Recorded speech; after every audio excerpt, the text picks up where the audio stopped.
বৃষ্টির ঢলে 4 দিন ধরে বিপর্যস্ত সিলেট। ঘরবাড়ির ছাপে ওসমানী মেডিকেলে পানি। নগরবাসীর চরম দুর্ভোগে লন্ডনে বসে নীরব দর্শক মেয়র। সুনামগঞ্জে ভেঙেছে সড়ক। পুঁজি ছাড়াই বনে গেছেন বিলাসবহুল রিসোর্টের মালিক। বেনজিরের সহায়তায় গাজীপুরে বিঘার পর বিঘা জমি দখল করে নির্মাণ ভাওয়াল রিসোর্ট অ্যান্ড স্পা। বিনিময়ে 25% মালিকানা। মধ্যরাতে শেষ হচ্ছে চতুর্থ ধাপের উপজেলা পরিষদ নির্বাচনের প্রচারণা। ভোটারদের দ্বারে দ্বারে প্রার্থীরা। সুষ্ঠু ও নিরপেক্ষ ভোট নিশ্চিতে তৎপর প্রশাসন। এবং সমুদ্রে বাড়ছে বাংলাদেশি মালিকানাধীন জাহাজ। নতুন করে যুক্ত 3টি মাদার ভেসেল।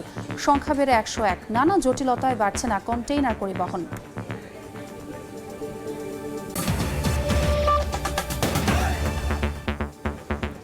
বাংলা সময়ের সঙ্গে আছে আমি ছোঁয়া খন্দকার। সুরমার পানিতে হাবুডুবু খাচ্ছে সিলেট নগরী। বসতঘর ও ব্যবসা প্রতিষ্ঠানে পানি ঢুকে একাকার অবস্থা। ঘরবাড়ির ছাপিয়ে ওসমানী মেডিকেলে ঢুকে পড়েছে পানি। রাস্তাঘাট প্লাবনে তলিয়ে যাওয়ায় স্থবিরতা নেমে এসেছে। নগরবাসীর চরম দুর্ভোগে লন্ডনে বসে দর্শকের ভূমিকায় মেয়র।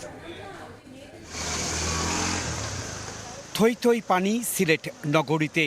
সড়ক ঘরবাড়ি ছাড়িয়ে পানি উঠেছে সিলেট ওসমানী মেডিকেল কলেজ প্রাঙ্গণেও। বর্ষার আগেই ভারী বর্ষণ আর পাহাড়ি ঢলে এবারও প্লাবিত হয়েছে নগরীর শতাধিক এলাকা। জলমগ্ন অবস্থায় রাত দিন পার করছেন কয়েক লাখ বাসিন্দা। পরিস্থিতি যখন উন্নতির দিকে ছিল তখন এক রাতের ভারী বর্ষণেই সুরমা কুশিয়ারার পানি আবারও বিপদসীমার উপরে উঠেছে। এতে 7 উপজেলার 3 লাখের বেশি মানুষ ঝুঁকিতে আছেন। রোববার রাত থেকে সকাল পর্যন্ত 226 মিলিমিটার বৃষ্টিপাতে কোমর ও হাঁটু সমান পানিতে দুর্ভোগ সীমাহীন। কাজকর্ম বন্ধ হয়ে চরম বিপাকে নগরবাসী। অফিসের অনেক ক্ষয়ক্ষতি হয়েছে। হালকা বৃষ্টিতে যদি পানি উঠে যায় তাহলে আমরা এই হার্ট অফ দ্য সিটিতে থাকি। পানি ঢুকে গেছে, কারেন্টও নেই এলাকার।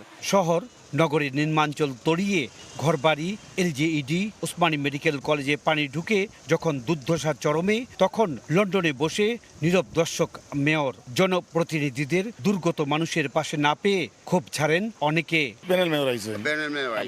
মেয়র তো লন্ডন আজ কিন্তু এখন বর্তমানে আমাদের লোকে তো দেখা সাক্ষাৎ হয় নাই। আর 3 দিন 4 দিন দিলে তো আমাদের পানিবন্দী অবস্থায় আছে। এদিকে সুরমা ও কুশিয়ারা নদীর পানি 5 দিন ধরে বিপদসীমার উপরে থাকায় বাঁধের বেশ কয়েকটি স্থান ভেঙে পানি প্রবেশ করছে।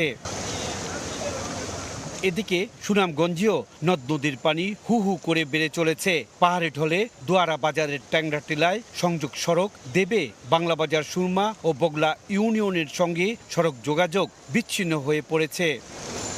নগরবাসীর দাবির পরও সুরমা নদী খননের উদ্যোগ না নেওয়ার ফলে একটু বৃষ্টিতেই পুরো নগর পানিতে তলিয়ে যায়। এ অবস্থা থেকে পরিত্রাণ চান সকলে। সিলেট নগরীর যতরপুর থেকে ইকরামুল কবির, সময় সংবাদ। এই মুহূর্তে সিলেটের তালতলা এলাকায় আছেন রিপোর্টার ইকরামুল কবির। সরাসরি যাচ্ছি তার কাছে। আমি এই মুহূর্তে আছি ফায়ার সার্ভিস ও সিভিল ডিফেন্স সিলেট স্টেশনে। আমার পিছনে যে স্টেশনটি আছে পুরো স্টেশনটি পানির নিচে তলিয়ে গেছে, যার কারণে এই স্টেশনে যে কোটি কোটি টাকার যানবাহন, যেগুলো পানি ভর্তি যানবাহন, যেগুলো আগুন নিভায় বা বিভিন্ন কাজে তাদের ব্যবহার করে, সবগুলো কিন্তু বাইরে রয়েছে। পুরো এই গ্যারেজটা খালি রয়েছে, দেখতে পাচ্ছেন পুরোটা পানিতে তলিয়ে গেছে। এবং এখানে যেই ফায়ার সার্ভিসের বা সিভিল ডিফেন্সের সদস্যরা আছে তাদের যেই থাকার জায়গা ঘরগুলো, সেগুলো পুরো পানিতে তলিয়ে গেছে। এবং এর ফলে একটা দুর্বিষহ অবস্থার মধ্যে আছেন তারা। যদিও গত বৃহস্পতিবার রাত থেকে পানি কিছুটা উঠেছিল, কিন্তু গতকাল রাতে 12টার থেকে সকাল ভোর 6টা পর্যন্ত মাত্র 6 ঘন্টা 204 মিলিমিটার বৃষ্টিপাত রেকর্ড হওয়ার ফলে এই অবস্থা দেখা দিয়েছে। এবং 253 মিলিমিটার বৃষ্টিপাত রেকর্ড করা হয়েছে গতকাল রাত 12টা থেকে আজকে দুপুর 12টা পর্যন্ত। এই 12 ঘন্টার বৃষ্টিপাতের ফলে এই এলাকা যে তালতলা সহ সিলেট নগরী প্রায় 100টি জায়গায় এই ধরনের পানি উঠে গিয়েছে। সুরমা নদীর পানি গতকালকে দুপুরবেলা বিপদসীমার নিচে ছিল, অন্তত 2-3 সেন্টিমিটার নিচে ছিল, কিন্তু আজকের এই বৃষ্টিপাতের ফলে সকালে 13 সেন্টিমিটার উপরে উঠে গিয়েছে। যদিও এখন কিছুটা কমেছে, তারপরেও বিপদসীমার উপরে রয়েছে। সিলেট অঞ্চলে যে দুটি সবচেয়ে বড় নদী, যেটি বরাক থেকে বেরিয়ে এসে সুরমা এবং কুশিয়ারা, 2টা নদীর পানি কিন্তু এই মুহূর্তে বিপদসীমার উপর দিয়ে প্রবাহিত হচ্ছে 4টি পয়েন্টে, যার ফলে সিলেটে যে দুর্ভোগ দেখা দিয়েছে। প্রথমে আকস্মিক বন্যা হয়েছিল সারিগাং এবং ডাউকি এই নদীগুলো দিয়ে পানি ঢুকার ফলে যে আকস্মিক বন্যা দেখা দিয়েছে জৈন্তা, গোয়াইনঘাট, কোম্পানিগঞ্জ সেই জায়গাতে এখন সেই আকস্মিক বন্যাতে রূপ নিয়েছে। এখন 7টি উপজেলা সেই জকিগঞ্জ, কানাইঘাট, বিয়ানীবাজার সহ অন্যান্য উপজেলা বিভিন্ন নির্বাঞ্চল বিভিন্ন জায়গায় পানি প্রবেশ করেছে। মানুষ এক দুর্বিষহ অবস্থার মধ্যে পড়েছে। 3 থেকে 4 লাখ মানুষ পানিবন্দী হয়ে পড়েছে। এই অবস্থায় পানি নামছে না। এখানের পিছনে যে সুরমা নদী আছে সেই সুরমা নদীতে এখানকার পানি যাওয়ার যে পথটি সেই পথটি বন্ধ রয়েছে, যার কারণে এই ফায়ার ব্রিগেডের যে পানিগুলো জমেছে সেই পানিগুলো যাওয়ার কোনো পথ খুঁজে পাচ্ছে না। সে কারণেই এই দুর্ভোগের মধ্যে পড়েছে এই স্টেশন। মোটামুটি এই ছিল যে প্রবল বর্ষণের ফলে সিলেটে যে জলাবদ্ধতা সৃষ্টি হয়েছে এবং বিভিন্ন জায়গায় বাসাবাড়িতে পানি উঠে গিয়েছে তার সবশেষ খবর। সরাসরি যুক্ত ছিলাম সিলেটে। সাবেক আইজিপি বেনজির আহমেদের সহায়তায় গাজীপুরে বিঘার পর বিঘা বনের জমি দখল করে গড়ে তোলা হয় ভাওয়াল রিসোর্ট অ্যান্ড স্পা। অভিযোগ আছে যার বিনিময়ে তাকে দেয়া হয় রিসোর্টের 25% শেয়ার। শুধু তাই নয়, পুলিশের ভয় দেখিয়ে দখলে নেয় কৃষি জমিও। আর এসব করা হয়েছে তৎকালীন স্থানীয় প্রশাসনের যোগসাজশেই। ভেঙে ফেলা হবে অবৈধ স্থাপনা বলছেন জেলা প্রশাসন। রাজিবুল হাসানের রিপোর্ট, ক্যামেরায় ছিলেন জুনায়েদ রুবেল। শালগজারি ঘেরা বনের ভেতর বিলাসবহুল ভাওয়াল রিসোর্ট। পুলিশের সাবেক আইজিপি বেনজিরের দাপটে সরকারি বন ধ্বংস করে গড়ে তোলা হয়েছে 5 তারকা মানের এই রিসোর্ট। অভিযোগ উঠেছে গাজীপুরের বারুইপাড়া মৌজার নলজানি এলাকায় কৌশলে বনের ভেতরে প্রথমে ব্যক্তি মালিকানা কিছু জমি ক্রয় করেন। পরবর্তীতে বেনজির আহমেদের অদৃশ্য ক্ষমতায় আশপাশের 6 একর 70% বনের জায়গা দখল করে ভাওয়াল রিসোর্ট অ্যান্ড স্পা। একই সঙ্গে স্থানীয় বাসিন্দাদের জিম্মি করে দখল করে নেওয়া হয় 3 একর কৃষি জমি।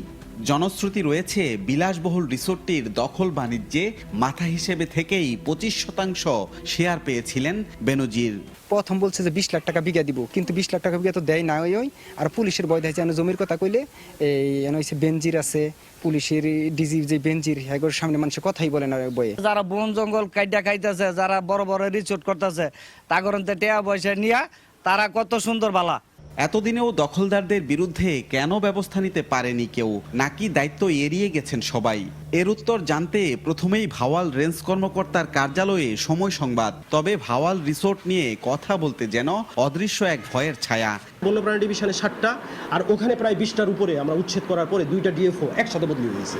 অনেকের অভিযোগ দখলদারদের কাছ থেকে সুবিধা নিয়ে দিনের পর দিন নীরবে থেকেছে স্থানীয় বন বিভাগ। তবে দুদক ও আদালতের তৎপরতায় যেন নড়ে চড়ে বসতে চাইছে জেলা প্রশাসন। বিজ্ঞ আদালতের রায় পেয়েছি, এখন আমরা আমাদের যে প্রসিডিউরটা সম্পন্ন করে উচ্ছেদে চলে যাব। এদিকে অবৈধ দখলের অভিযোগ এনে গাজীপুরের ভাওয়াল রিসোর্টের মালিক শওকত আলী রাসেল সহ 4 জনের বিরুদ্ধে রোববার আদালতে মামলা ঠুকে দিয়েছেন ভুক্তভোগী এক মুক্তিযোদ্ধা। রাজিবুল হাসান, সময় সংবাদ, গাজীপুর। চতুর্থ ধাপে উপজেলা পরিষদ নির্বাচনের শেষ মুহূর্তের প্রচারণায় ব্যস্ত প্রার্থীরা। উন্নয়নের প্রতিশ্রুতিতে ভোটারদের পক্ষে টানতে মরিয়া তারা। ভোটাররা বলছেন কথার ফুলছুরি নয়, সুখ দুঃখে পাশে থাকবেন তাকেই বেছে নেবেন তারা। স্লোগানে মুখরিত গ্রামীণ জনপদ। শেষ মুহূর্তের প্রচারণায় তোড়জোড় প্রার্থীদের।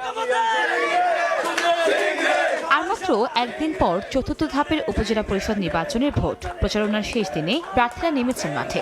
ভোটারদের দাঁড়িয়ে দাঁড়িয়ে গিয়ে ভোট প্রার্থনা করছেন। জয়ের ব্যাপারে আশাবাদী হলেও চেয়ারম্যান প্রার্থীরা পরস্পরের প্রতি নানা অভিযোগ তুলে ধরছেন। প্রতিদ্বন্দ্বী প্রার্থী রাতের বেলায় সকল পোস্টার ব্যানার ছিঁড়ে ফেলে এবং তারা মানুষকে হুমকি দামকি দিচ্ছে। উনি মনে করে অভিযোগ দিয়ে জিতবে, আমি ভোটে জিততে চাই। ভোটাররা বলছেন শুধু কথার ফুলছুরি নয়, উন্নয়নে কাজ করবেন এমন জনপ্রতিনিধিকেই নির্বাচিত করবেন তারা। যাদেরকে দিয়ে মানুষের উপকৃত হবে এই ধরনের প্রার্থীকে আমরা নির্বাচিত করব। এদিকে নির্বাচনে যে কোনো পরিস্থিতি মোকাবেলায় প্রশাসনও কঠোর অবস্থানে থাকবে বলে জানায় পুলিশ। ভোটাররা নির্বিঘ্নে ভোট কেন্দ্রে গিয়ে নিরাপদে ভোট দিয়ে তারপর আবার নির্বিঘ্নে ফেরত আসতে পারবে। আগামী 5 জুন চতুর্থ ধাপে দেশের 8টি জেলার 55টি উপজেলা পরিষদ নির্বাচনে হবে ভোট। এর মধ্যে 2টিতে ইভিএম ও বাকিগুলোতে হবে ব্যালট পেপারে। কনক আজাদ, সময় সংবাদ। কয়েকদিনের ব্যবধানে 3টি সমুদ্রগামী মাদার ভেসেল রেজিস্ট্রেশন করিয়ে চমক সৃষ্টি করেছে বাংলাদেশের 3টি শিপিং প্রতিষ্ঠান। প্রাথমিক রেজিস্ট্রেশনে মেঘনা গ্রুপের মেঘনা সেঞ্চুরি পাচ্ছে ১৭তম স্থান। তবে বাল্ক পণ্যবাহী জাহাজের সংখ্যা বাড়লেও নানা জটিলতায় অতি গুরুত্বপূর্ণ কন্টেইনার জাহাজের সংখ্যা বাড়ছে না। সাক্ষর টিপুর ক্যামেরায় কমলদের রিপোর্ট। বাংলাদেশি মালিকানাধীন ১৭তম জাহাজের রেজিস্ট্রেশন পেতে সমান তালে লড়াই করছিল প্রতিষ্ঠিত 4টি শিল্প গ্রুপ। এর মধ্যে মেঘনা গ্রুপের মেঘনা সেঞ্চুরি নামের জাহাজটি ১৭তম স্থানে প্রাথমিক রেজিস্ট্রেশন সম্পন্ন করেছে। এর আগে এবং পরে রয়েছে KSRM গ্রুপের SR শিপিং এর জাহান 1 এবং ভ্যানগার্ড গ্রুপের রয়্যাল আরকান জাহাজ। তবে এই 3টি জাহাজ এখনো বাংলাদেশে আসেনি।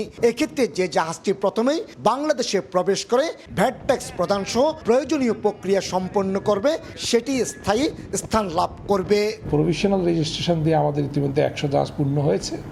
পার্মানেন্ট রেজিস্ট্রেশন দিয়ে 100 জাহাজ কখন পূর্ণ হয় সেটা এখন অপেক্ষার পালা। আগে বিদেশি জাহাজ কিনে বাংলাদেশের বহরে যুক্ত করার ক্ষেত্রে ৫% হারে শুল্ক দিতে হলো, পরবর্তীতে তা কমিয়ে 1% করা হয়। আর এই সুযোগে গত 5 বছরে জাহাজ কেনা হয়েছে 78টি। সারা বিশ্ব যেখানে কন্টেনারের দিকে ঝুঁকছে, আমাদের দেশের যারা ব্যবসায়ী সংস্থা যারা আছেন তাদের কিন্তু কন্টেনারের দিকে ঝুঁকা উচিত হবে। বাংলাদেশি মালিকানাধীন জাহাজগুলোর মধ্যে রেকর্ড সংখ্যক 77টি জাহাজ হলো কার্গো পণ্যবাহী বাল্ক জাহাজ। ব্যাপক চাহিদা থাকা সত্ত্বেও নানা জটিলতার কারণে কন্টেনারবাহী জাহাজ কিনতে আগ্রহী হচ্ছেন না ব্যবসায়ীরা। কন্টেনারের আপনার বিভিন্ন যে ট্রান্সশিপমেন্টের ব্যাপার থাকে, এই জিনিসগুলোতে এক্সপার্টিস সাথে পৌঁছাতে আমাদের আরেকটু সময় লাগবে। বাংলাদেশ সমুদ্র বাণিজ্য অধিদপ্তরের তালিকা অনুযায়ী শিল্প গ্রুপগুলোর মধ্যে সমুদ্রগামী জাহাজের ক্ষেত্রে মেঘনা গ্রুপ এবং SR শিপিং এর মালিকানায় রয়েছে 25টি করে মাদার ভেসেল। বিশ্ব সমুদ্র পরিবহন বাণিজ্যের লড়াইয়ে টিকে থাকতে গেলে কন্টেনারবাহী জাহাজ বাড়ানোর কোনো বিকল্প দেখছেন না শিপিং ব্যবসায়ীরা। চট্টগ্রাম বন্দর থেকে কমল দে, সমসংবাদ। রাঙামাটিতে 8 থেকে 10টি লিচুর বাগানে তাণ্ডব চালিয়েছে বন্য হাতির পাল। পরিশ্রমের ফসল ঘরে তুলতে পারেননি বাগান মালিকেরা। উপড়ে পড়েছে গাছ, ভেঙে আছে ডালপালা। ঝড়ের তাণ্ডব মনে হলেও এই কাণ্ড বন্য হাতির পালের। সম্প্রতি লংগদু উপজেলার বেশ কয়েকটি এলাকায় বেড়েছে বন্য হাতির আক্রমণ। প্রায়ই ঘটছে প্রাণহানি কিংবা ফসল নষ্টের ঘটনা। সবশেষ গত 26 মে লিচু বাগানে তাণ্ডব চালায় হাতির পাল। মালিকদের দাবি এতে ক্ষতি হয়েছে অন্তত 20 লাখ টাকার লিচু। এই মুহূর্তে আপনার বাজারজাত করব আমরা আমাদের লিচুগুলা, সেই মুহূর্তে আপনার হাতির তাণ্ডবে আমাদের সবকিছু শেষ হয়ে গেছে। অন্যান্য বার হচ্ছে এবার হাতির তাণ্ডবে এই এলাকার জনগণ অনেক ক্ষতিগ্রস্ত হয়েছে। সরকার যে কোনো একটা উদ্যোগ নেক, এই এলাকার মানুষ হাতির আক্রমণ থেকে মুক্তি পাক। বন্য হাতির আক্রমণ থেকে রক্ষা পেতে সংশ্লিষ্ট কর্তৃপক্ষের সহায়তা চান স্থানীয় জনপ্রতিনিধিও। উদ্বোধন কর্তৃপক্ষ এবং ফরেস্ট বিভাগের কর্তৃপক্ষের কাছে আমার আকুল আবেদন, এই বিষয় নিয়ে আর একটু সজাগ হওয়া উচিত। গত 1 বছরে লংগদু উপজেলার বগাচত্বর, ভাসান্নদম, গুলশাখালী ইউনিয়নে বন্য হাতির আক্রমণে ফসল রক্ষা করতে গিয়ে প্রাণ হারান 4 কৃষক। সময় সংবাদ, রাঙ্গামাটি। ঘূর্ণিঝড় রেমালের আঘাতে ভোলা, পটুয়াখালী ও বরগুনায় অন্তত 42 কিলোমিটার বেড়িবাঁধ ক্ষতিগ্রস্ত হয়েছে। প্লাবিত হয়েছে গ্রামের পর গ্রাম। এলাকাবাসীর অভিযোগ, নদী ভাঙন রোধ না করা, নির্মাণে অনিয়ম ও যথাযথভাবে রক্ষণাবেক্ষণ না করার কারণেই বাঁধ ক্ষতিগ্রস্ত হয়েছে। অবশ্য এ বিষয়ে সব সময়ের মতো গতানুগতিক আশ্বাস কর্তৃপক্ষের। 26 মে দেশের দক্ষিণ উপকূলে আঘাত হানে ঘূর্ণিঝড় রেমাল। স্থলভাগে প্রবেশের শুরুতেই পড়ে পটুয়াখালী জেলা, প্রভাব পড়ে বরিশাল বিভাগের বাকি জেলাগুলোতেও। সারারাত তাণ্ডবের পর সকালে বিভাগের সীমানা ছাড়ে ঘূর্ণিঝড়, তবে এরই মধ্যে তছনছ করে দিয়ে যায় বিভিন্ন জনপদ। ঘূর্ণিঝড়ে পটুয়াখালীর প্রায় 20 কিলোমিটার, বরগুনার অন্তত 12 কিলোমিটার এবং ভোলার প্রায় 10 কিলোমিটার বেড়িবাঁধ ক্ষতিগ্রস্ত হওয়ার কথা জানিয়েছে পানি উন্নয়ন বোর্ড। প্রতিটি বাঁধ ভেঙে প্লাবিত হয়েছে আশপাশের জনপদ। প্রতিবছর প্রাকৃতিক দুর্যোগে ক্ষতিগ্রস্ত হয় এসব বাঁধ। এমন অভিযোগ করে এলাকাবাসী জানান, নদী ভাঙন রোধ না করা, নির্মাণে অনিয়ম ও যথাযথভাবে রক্ষণাবেক্ষণ না করার কারণেই বাঁধগুলো ক্ষতিগ্রস্ত হয়। বরগুনাতে প্রায় 800 কিলোমিটার বেড়িবাঁধ রয়েছে। আসলে 800 কিলোমিটার কিন্তু হঠাৎ করে স্লোপে ব্লক দেওয়াটা সম্ভব না, এটা পর্যায়ক্রমে আস্তে আস্তে করতে হবে। পটুয়াখালীতে 1300 কিলোমিটার, বরগুনায় 805 কিলোমিটার এবং ভোলায় 257 কিলোমিটার বেড়িবাঁধ রয়েছে। সর্দার মোহাম্মদ আরিফ, সময় সংবাদ। এ পর্যায়ে শীর্ষ সংবাদগুলো জানিয়ে দিচ্ছি আরেকবার। বৃষ্টির ঢলে 4 দিন ধরে বিপর্যস্ত সিলেট, ঘরবাড়ি ছাপিয়ে ওসমানী মেডিকেলে পানি। নগরবাসীর চরম দুর্ভোগে লন্ডনে বসে নীরব দর্শক মেয়র। সুনামগঞ্জে ভেঙেছে সড়ক। পুঁজি ছাড়াই বনে গেছেন বিলাসবহুল রিসোর্টের মালিক। বেনজিরের সহায়তায় গাজীপুরে বিঘার পর বিঘা জমি দখল করে নির্মাণ ভাওয়াল রিসোর্ট অ্যান্ড স্পা, বিনিময়ে 25% মালিকানা। মধ্যরাতে শেষ হচ্ছে 4র্থ ধাপের উপজেলা পরিষদ নির্বাচনের প্রচারণা। ভোটারদের দ্বারে দ্বারে প্রার্থীরা। সুষ্ঠু ও নিরপেক্ষ ভোট নিশ্চিতে তৎপর প্রশাসন।